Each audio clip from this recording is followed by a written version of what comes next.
Yolan True and welcome to another exciting day in our galaxy. And today we continue with our 5-star ship series here on Outside Views STFC.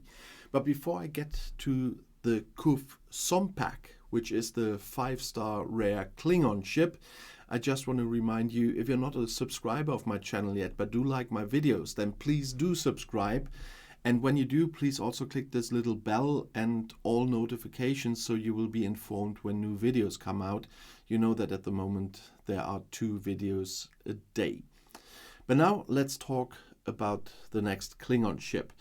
It's look-wise not my favorite, and it's a rare Klingon ship, so you know my stance about the rares. Since the 4-star ships, I usually don't build them in the first place, because they are too expensive with regard to the blueprints. It was with the 4-star ships already, and now it's with the 5-star ships as well.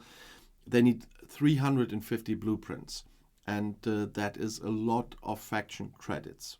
But about how to get it, we talk in a second again. But first about some general stuff. The Quv Sompek is an explorer. The last rare was already an explorer, if I remember correctly. The Corinar, yes, it's an explorer, so again an explorer. And it has a ship ability, of course, but it also has 109 million starting power here for me, so that's quite nice. The ship ability is Intimidating Presence. That is, when fighting hostiles, the Quv Sompek decreases hostile armor piercing, shield piercing, and accuracy by 12% for the first 5 rounds of combat.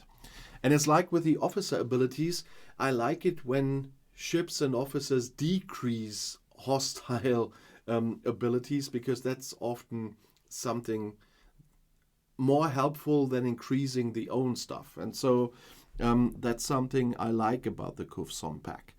And of course, like all the other ships recently, it has Relentless Assault. We know that from a lot of other ships. That has to be unlocked, which increases weapon damage against hostiles and armadas, but not players.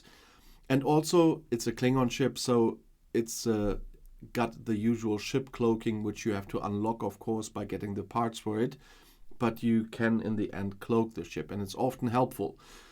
Today, when I'm filming this, for example, later today we have Incursion. And right with the start of Incursion, we have territory defense. So I don't expect any of our people to attack us there, because we have kind of a server peace during Incursion.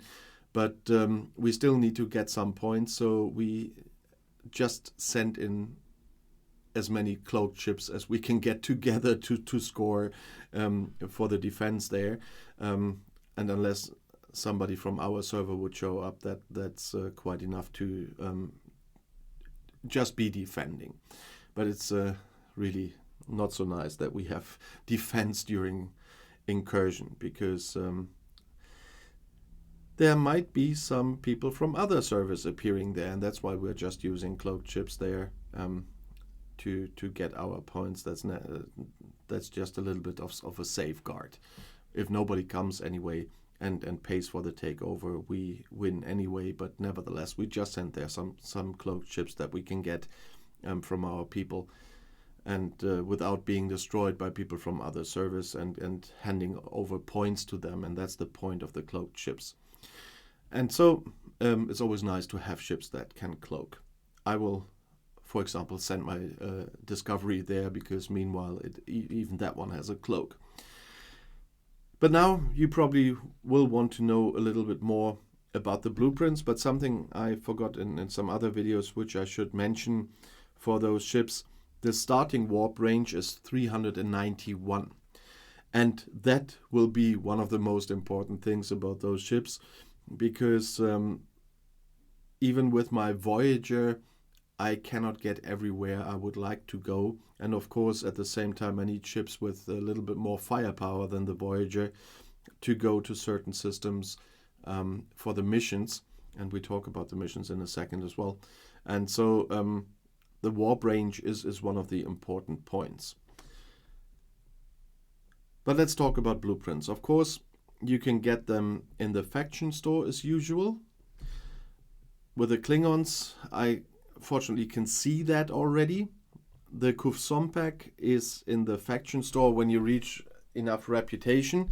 I don't have the reputation for the Quv Sompek blueprints yet, because that requires Pioneer, and I am a Guardian.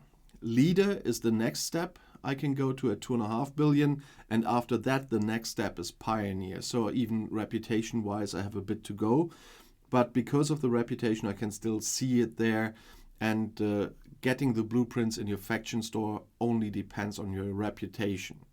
It's different with the away team store. I'm not opening that in these videos at the moment because you can't see anything there.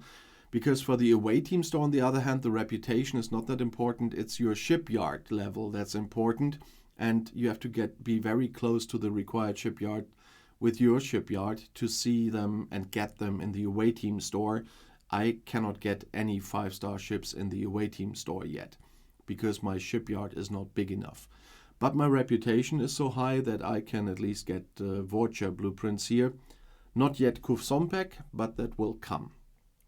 And like with the other 5-star ships we had so far, you can get blueprints from missions. In the case of the Quv Sompek, and there are so many different missions always, so that I have to have a look on my paper, it's the Empire Calls 1, the Empire Calls 3, and the Empire Calls 5. I don't think that I have those missions in my... I don't remember that I have those in my archive yet, but for example... I have the changing gears for the Federation. There you see that you can get USS Crozier parts, but I don't think that I had this. The Empire Calls. No, it's not there yet. I probably cannot reach that planet because it was easier to reach some Romulan some more Romulan planets when I got to a higher warp range with my Voyager than the Klingon and Federation planets. And so, for example, you see, because it's right here, there's a mission, Compatriots, where I can get Sanctus blueprints. But as I said, the Empire Calls is there for Quv Sompek blueprints, so you at least get some of them, but it's still 350. So it will be your decision if you want to have that ship at the time or not, or if you... like was my intention from 4-star to 5-star, if you wait for the 6-star ship. But that's always something that depends on your own strategy. But the Quv Sompek is of course a nice ship, and compared to other ships, of course a very helpful one. But it's an explorer again, which means that you need the same upgrading material that you need for the Voyager, for the Titan, for the Cerritos, I think, as well. So that's always a little bit of a problem, that you need gas and ore for all of them. So switching between the ship classes might be something good as well, and not always have just explorers, for example. Also makes sense for the bigger formation armadas, for example, because there you need different ships on different positions, because they have advantages or disadvantages against certain ship classes. On my server, as I said, I'm not that far yet with Shipyard 49, so it will take a while until I get to Shipyard 56. But there are older servers, and if you're still playing on an older server, you will be further than me on this one. It's my 3rd server, as I said. And so let me know about your experience with the Quv Sompek if you have it, or otherwise, if you have questions or video requests, always leave a comment. And if you want to see another video right now, the next one is right here in the end screen. I'll see you there. I'll be back.